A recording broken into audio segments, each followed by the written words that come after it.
এখনো পর্যন্ত বেনিফিশিয়ারিদের তালিকা সবার সামনে প্রকাশ করতে হবে। এটা অবৈধভাবে বসে আছে, তো বসে থাকার কথা নয়। এখানে বসে আছে জাস্ট টাকা মারার জন্য। পৌর পরিষেবা দেওয়ার মানসিকতায় পৌরসভা নেই, এটা আপনারা ভালো করে জানেন।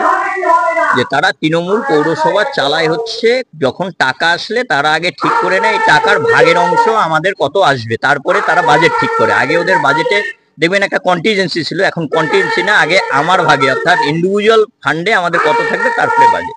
তাহলে বাজেট আসছে, বাজেট আসার পরে তারা কিছু রাস্তা রিপেয়ারিং জল টল এগুলো করার একটা পরিকল্পনা নিলেও তারা করতে পারবে না, কারণ দিন দিন তাদের দুর্নীতির বাসাটা অনেকটা বিস্তৃত।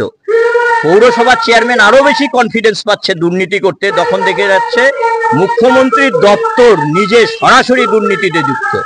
তাহলে উপরে যারা দুর্নীতি যুক্ত, মাথা যখন দুর্নীতিতে ডুবে যায় তখন চেয়ারম্যান কি কনফিডেন্স পায় আরো বেশি দুর্নীতি করা, কে ওকে কি বলবে। ফলে দুর্নীতির লাগাম ছাড়া হয়েছে। তবে আমাদের লড়াইটা রাস্তায় থাকবে।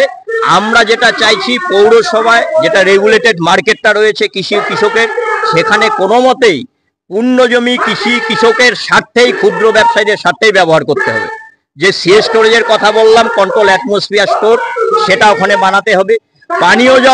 পানীয় জল যদি না করে এরা মার খাবে।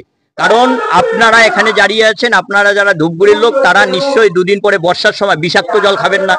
কারণ শহরের কিছু লোক আছে পৌরসভার জলের উপরে ভরসা ছেড়ে দিয়েছে, তারা জলটা কিনে খায়। তা জল কিনে খাচ্ছে গরিব মানুষ, এখনো কেন জলবাহিত রোগে ভুগবে? এটা করতেই হবে জলটা তাদের। এই কাজ তাদেরকে লাগাতার চাপে ফেলেই তারা মানুষের চাপে করেই করতে বাধ্য হবে, কিন্তু তাদের মধ্যে এই দায়বদ্ধতা নেই পৌর পরিষেবাটা মানুষের কাছে পৌঁছানো।